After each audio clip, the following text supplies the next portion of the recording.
What's up, gents? Dirtbag Gaming here, the channel for casual raiders. We are going over some really this champ is awesome. There's a lot of content on her because she's definitely one of the really good new release champions in this game. You can do a lot with her. That's kind of why I like her so much.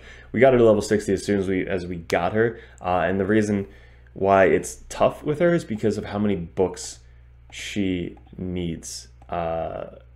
It's tough, you know, especially for newer players. Like when they release all these champions, there's so many books that are required. But with her, she's such a cool champion. We're going to go over how to gear guide GODSEEKER Aniri. Okay, so this isn't going to be a full guide. It's really just going over what type of gear sets are going to work for her and where you're going to use her specifically. Then we're going to do a full guide coming up. So if you're not subscribed, hit the subscribe button so that way these videos pop up for you guys. And obviously hit that notification bell. It's probably the first time I'm asking about it because these come out daily. So once a video posts, you know exactly, come check it out. And most of the time it's for, you know, all around general people. So first off, such a cool looking champion, like very cool, awesome sword. And I noticed like somebody posted that this dude is the angel dude that they released in the game. So she basically is like, she's a God Seeker. So she's like his little, or his helper, right? Really cool. Like the aesthetics, always great with Raid. She's got the helmet kind of just chilling back here. Metal wings. She's all scarred up. So she definitely fights a lot. It's like the one Game of Thrones thing where the flame, they fought the Lord of Flame, Lord of Light, where they just keep bringing people back. I feel like that's this girl. She's awesome. All right, so how to gear guide. Let's get into it. So first, every time we go over the guides like this, we go over their skills, then we go over what she's going to be used at, and mainly the gear sets that are going to be good for her. This build mainly is going to go over Clan Boss build because she is a huge help in the Clan Boss, especially on the Green Infinity Clan Boss, which we used her for a long time. So first, she has an A1. So attacks one enemy, heals the ally with the lowest HP by 5% of their max HP. Cannot heal the champion. So she's great with the counterattack team because every time she runs up and hits somebody, she's able to heal the lowest champion by 5% of their max HP. So it could be quite a lot if you have a team that has a lot of HP, especially in the Clan Boss. So really cool A1. She's a defensive champion, so her damage is based off defense, and this girl hits hard.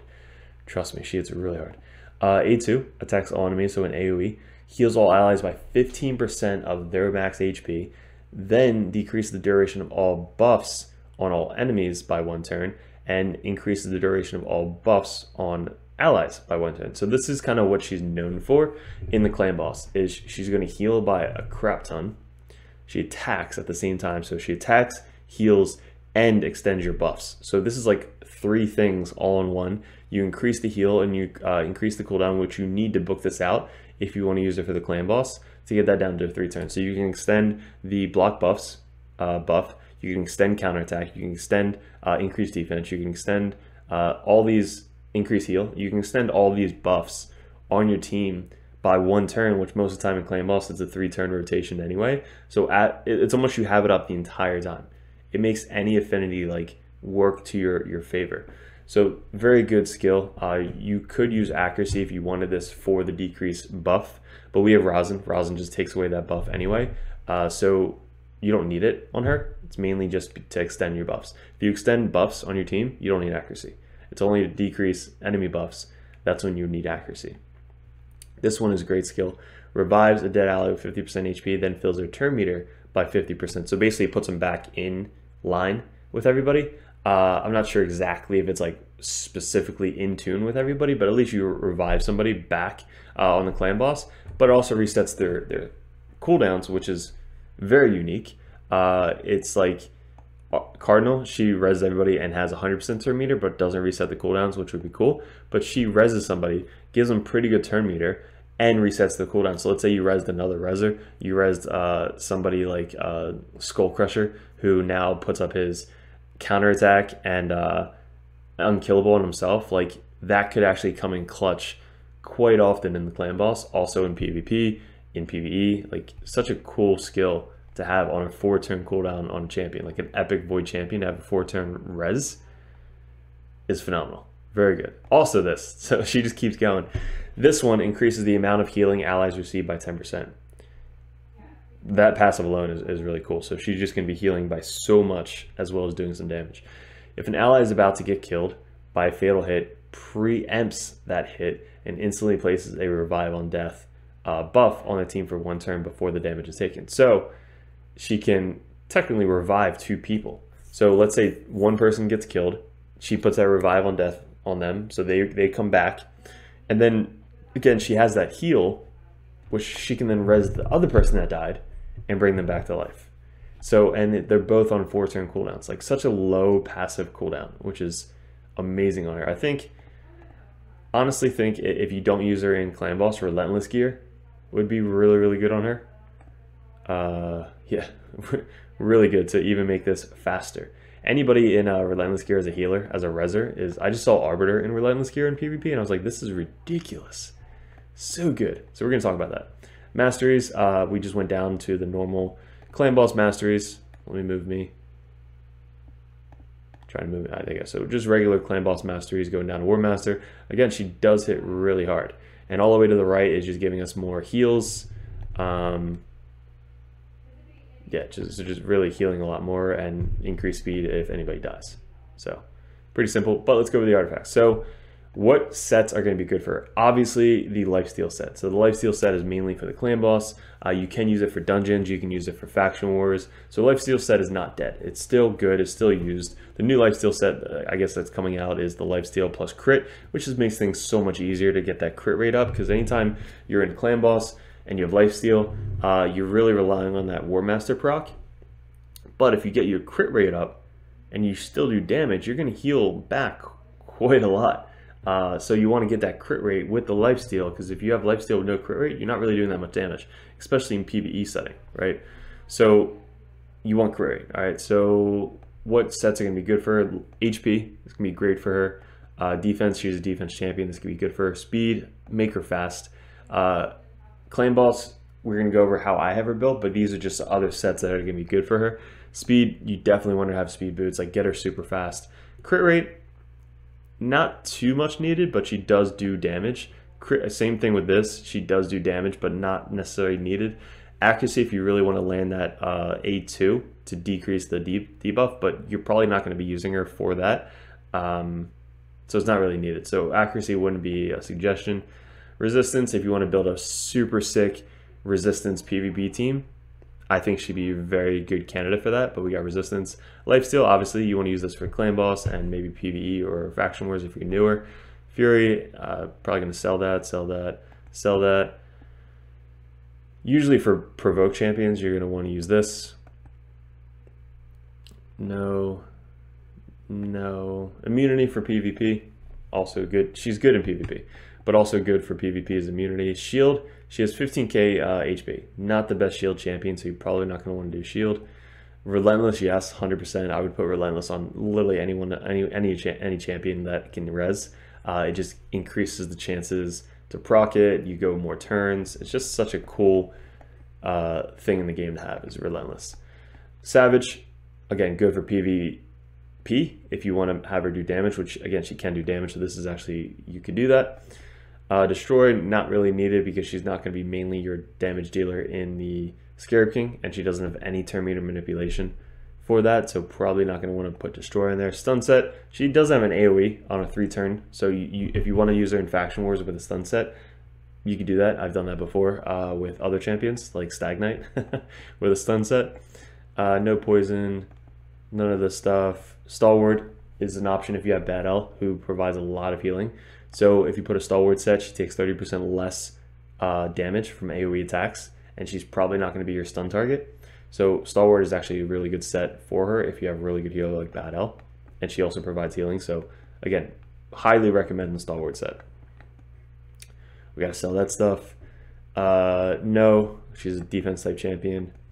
This obviously very good, so increases her HP, heals her 3% every turn, and if you have a lot of HP on her, she's going to heal by a lot. No, again, don't really need the crit. HP, another good one. Any of these 2-piece sets are always great. This one, amazing for PvP, so if you have a Swift Parry, she's not a bad candidate to put this on, because she can then block damage. She can put up a revive on death before she dies, so let's say this procs the gear set, and then somebody comes in and hits her again. She then procs her passive, which then she gets rezzed, and then this has a chance to proc again. So it's like, it's awesome. It's very cool. So she's a very good champion for that. This, I love this set. It's 10% HP, 10% defense, all around good 2-piece set. This is, again, good if you want to do that A3. We don't really need it.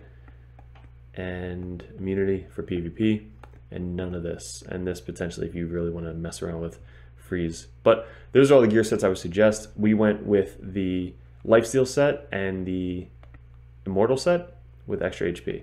So now the total stats, we're looking at around 43. I want to give this around 50k. That'd be really good for the clan boss.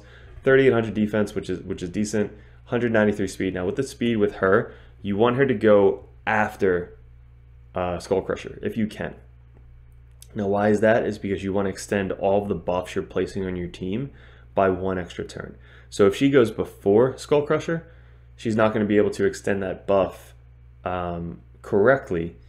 If you want everybody to go before the clan boss, like if everybody's at 191 speed and plus, you want her at 191 speed. So Skull Crusher would be at 191 speed or 192 speed, and then she would be at 191 speed. All right, so that's what I use her as. My Skull Crusher is at 193 speed, and she was at 192, but then I just re-geared her, so I have to like mess around with the speed a little bit. I don't want to increase Skull Crusher at all because he's supposed to be last, but she's going to extend the buff of that counterattack. She's going to extend your block buff, you know, from any of your champions that you have. So most of the champions that have block buff might be 1 turn. She then extends it to 2 turns. So if she has it on herself and then she does her A3, A2, she does her A2, which now extends that to a 2 turn. So that's kind of what the point of her is to do, is you want her to go last before all the buffs are placed, so that way she can extend it 1 more turn. Cool, so that's kind of the point of the speed. Now crit rate and crit damage, again, she does do damage. So we want her to have good crit rate, really good crit damage, and good defense. All right, so you don't have to focus too much on speed, because as long as you get her to 191 speed, you're good to go. Accuracy, we didn't focus on that at all, and resistance is really good for Doom Tower and PvP. So not really too much on the clan boss. All right, so let's get into what we got. This I have to gear up, but we got 2 rolls in speed, so I have to figure out what to do with that. But the other gear piece we had on her was I switched it with this guy. He has, wow, I literally have been running this guy in PvP and I didn't even notice that he's missing his helmet. So that's probably why he wasn't hitting so hard. Wow, okay, I gotta redo that. But 65% crit damage with 13-14 speed and 11 crit rate. All right, compared to what we have now, which is 16 speed, which is more than what we needed, so I have to re-gear her. No crit rate, which stinks, so I have to get another crit damage piece. And so I would highly suggest crit damage. Unless you need the crit rate, get the crit rate. Unless you need defense, get defense. But if you can get up to near 100% crit rate for the clan boss, go crit damage gloves with her. She hits really hard. Always want to go either defense or HP on the chest piece. HP would be good, but we want her to survive the hits, so defense with, you know, some substats. Speed always on the boots, so much easier just to get your speed requirement just by getting speed boots. We got crit rate, speed, defense. This one we got pretty good crit rate, speed, a little bit of defense. Attack doesn't do anything for her. Speed with crit rate and HP, and then banner we went straight HP just to get more HP on her. We got pretty good HP, crappy defense roll, defense percentage, and 15 speed right there. All right, so you can go defense here. Again, if you want to land the accuracy, you can go accuracy. I wouldn't suggest it. Just kind of stick with the HP or defense. Defense for the ring, and either HP or defense for the neck piece. So either one of these will work. You can go crit damage on the neck piece, which wouldn't be a bad suggestion, especially if you can get up to 100% crit rate. So we might play around with this, because if I take away, how much defense is this? 265 defense. She gets down to 3,600 defense, which is not the best, but it might work. All right, so if you do that and just get 40% more crit damage, you're up to 200 crit damage. Plus this will be another, this goes up to 80, so it's another 40. So let's say we get another 80% crit damage. That's pretty good. She'll freaking hit like a truck with that. All right, so she would be an example of our Rosin. Our Rosin does a lot of damage, and he's got crit damage neck piece with, I think, crit rate gloves. Yeah, crit rate gloves. So he does like 10 to 13 million damage. Let's see what his defense, yeah, he's at 3,900, so he's got more defense than her. That's why I'm not sure if I would replace the defense neck piece for a crit damage. But if you can get the stats, 100% do it. Try that out. We might test it out. All right, so that is GODSEEKER ANIRI, who is pretty much geared out. I just kind of have to switch the gloves, but we're gonna switch our gnome helmet right now after this video. But guys, let me know what you thought about this. Again, the guide's gonna be coming out soon. Full guide on her. We're gonna run her everywhere. PvP is gonna be sick, but you gotta be a subscriber so that way these videos pop up for you guys. Join the Discord. We do account takeovers all the time. We got another one coming up at 8:50, so go watch that video so that way you can hopefully win that account takeover and account overviews. So we don't pull just one person, we pull like 5 people, so that way we can try and help out as many dirtbags as possible on this channel. So appreciate it. Good luck with everything, guys, and we'll see you in another video soon.